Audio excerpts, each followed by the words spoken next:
അഞ്ജന കൃഷ്ണ. ഞാൻ 7ാം ക്ലാസ്സിൽ പഠിക്കുന്നു. ഇന്ന് ഞാനിവിടെ ISROയുടെ നേട്ടങ്ങളെ പറ്റിയുള്ള ഒരു വീഡിയോ ആയിട്ടാണ് വന്നിട്ടുള്ളത്. ഇന്ത്യയുടെ ബഹിരാകാശ ഗവേഷണ പദ്ധതിയുടെ പിതാവായി കണക്കാക്കുന്നത് ഡോക്ടർ വിക്രം സാരാഭായിയെയാണ്. സോവിയറ്റ് യൂണിയൻ 1957 സ്പുട്നിക് വിക്ഷേപണം നടത്തിയ നാൾ മുതൽ ഒരു കൃത്രിമോപഗ്രഹങ്ങളുടെ ഗുണഗണങ്ങളെക്കുറിച്ചു അദ്ദേഹം അബോധവാനായിരുന്നു. ഭാരതത്തിൻ്റെ പുരോഗതിക്ക് ശാസ്ത്ര സാങ്കേതിക വിദ്യകളുടെ വികാസം അത്യന്താപേക്ഷിതമാണ് എന്ന കാഴ്ചപ്പാട് ആയിരുന്നു പ്രധാനമന്ത്രി ജവഹർലാൽ നെഹ്റു 1961 ബഹിരാകാശ ഗവേഷണത്തെ ആണവോർജ വിഭാഗത്തിൻ്റെ നിയന്ത്രണത്തിലാക്കി. ഇന്ത്യയുടെ റോക്കറ്റ് വിക്ഷേപണ രംഗത്ത് അനുഭവ സമ്പത്ത് പ്രാചീന കാലത്തു ചൈനയിൽ നിന്ന് വന്ന വെടിക്കോപ്പുകളുടെ നിർമ്മാണ കാലത്ത് തന്നെ തുടങ്ങിയതാണ്. വളരെ പണ്ട് മുതൽക്കേ സിൽക്ക് റോഡുകൾ വഴി ഇന്ത്യയും ചൈനയും തമ്മിൽ ആശയങ്ങൾ പരസ്പരം കൈമാറിയിരുന്നു. 18ാം നൂറ്റാണ്ടിൻ്റെ അവസാനത്തിൽ തന്നെ ഇന്ത്യൻ ഭരണാധികാരികൾ റോക്കറ്റ് ഒരു സൈനിക ഉപകരണമാക്കുന്നതിൽ പ്രാഗൽഭ്യം നേടിയെടുത്തിരുന്നു. ഇത് പിന്നീട് യൂറോപ്പിലും പ്രചാരം നേടി. ചൈനക്കാർ കണ്ടുപിടിച്ച വെടിക്കോപ്പുകളുടെ പ്രചാരം തന്നെയാണ് ആധുനിക റോക്കറ്റ് സാങ്കേതിക വിദ്യയ്ക്ക് വഴിമരുന്നിട്ടത്. 1947 ഇന്ത്യക്ക് സ്വാതന്ത്ര്യം ലഭിച്ചതിനു ശേഷം ഇന്ത്യൻ ശാസ്ത്രജ്ഞന്മാരും ഭരണാധികാരികളും പ്രതിരോധ മേഖലയിലും ഗവേഷണങ്ങൾക്കുമെല്ലാം റോക്കറ്റ് സാങ്കേതിക വിദ്യയുടെ ആവശ്യകത മനസ്സിലാക്കി.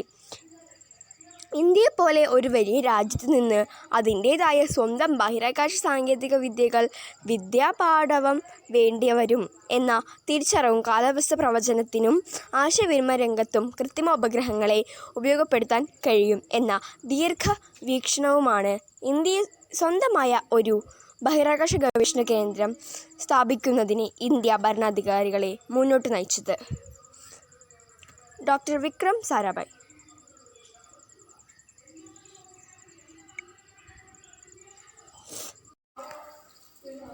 37 വിക്ഷേപണങ്ങളായി ആകെ 121 ഉപഗ്രഹങ്ങളാണ് PSLV ഭ്രമണപഥത്തിലെത്തിച്ചത്. ഇതിൽ 42 ഇന്ത്യൻ ഉപഗ്രഹങ്ങളും 21 രാജ്യങ്ങളിൽ നിന്നായി 79 വിദേശ ഉപഗ്രഹങ്ങളും ഉൾപ്പെടുന്നു. ഉപഗ്രഹ വിക്ഷേപണ വിപണിയിൽ ഇന്ത്യയെ വിശ്വസനീയമാക്കുന്നതിൽ PSLVയുടെ പങ്ക് നിർണായകമാണ്. 3 മാസം നേട്ടങ്ങളേറെ. ഈ വർഷം ജൂണിൽ നടന്ന PSLV വിക്ഷേപണത്തിൽ 20 ഉപഗ്രഹങ്ങൾ ഒന്നിച്ച് വിക്ഷേപിച്ച് ISROയുടെ നേട്ടം കൈവരിച്ചു. ഒറ്റ ദൗത്യത്തിൽ കൂടുതൽ ഉപഗ്രഹങ്ങൾ വിക്ഷേപിക്കുന്നതിൽ റഷ്യയ്ക്കും നാസയ്ക്കും പിന്നിൽ മൂന്നാമത് ഇപ്പോൾ ഇന്ത്യയുടെ സ്ഥാനം. ആഗസ്റ്റിൽ അന്തരീക്ഷത്തിൽ നിന്നുള്ള ഓക്സിജൻ ഉപയോഗിച്ച് പ്രവർത്തിക്കുന്ന സ്ക്രാംജെറ്റ് എൻജിൻ വിജയകരമായി പരീക്ഷിച്ചു. നിലവിൽ അമേരിക്ക മാത്രമാണ് ഈ സാങ്കേതിക വിദ്യ മുമ്പ് പരീക്ഷിച്ചിട്ടുള്ളത്. 2015 PSLVയുടെ 4ാം വിക്ഷേപണങ്ങൾ മാത്രമാണ് നടന്നത്.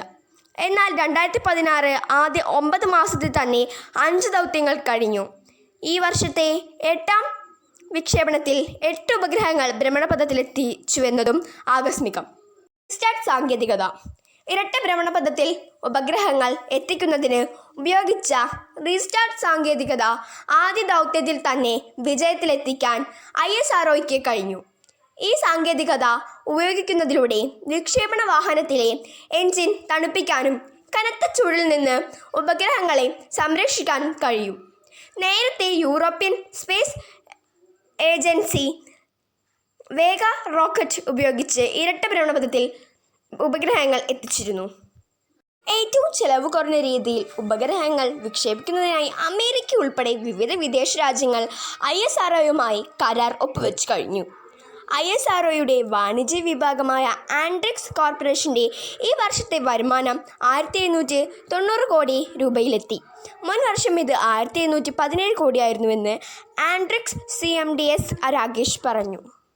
ആദ്യ പരീക്ഷണ വാർത്താവിനിമയ ഉപഗ്രഹം ആപ്പിൾ 1981 ജൂൺ 19 വിക്ഷേപിച്ചു. ഇൻസാറ്റ് AU 1982 ഏപ്രിൽ 10 വിക്ഷേപിച്ച് ഇൻസാറ്റ് പരമ്പരയ്ക്ക് തുടക്കമിട്ടു.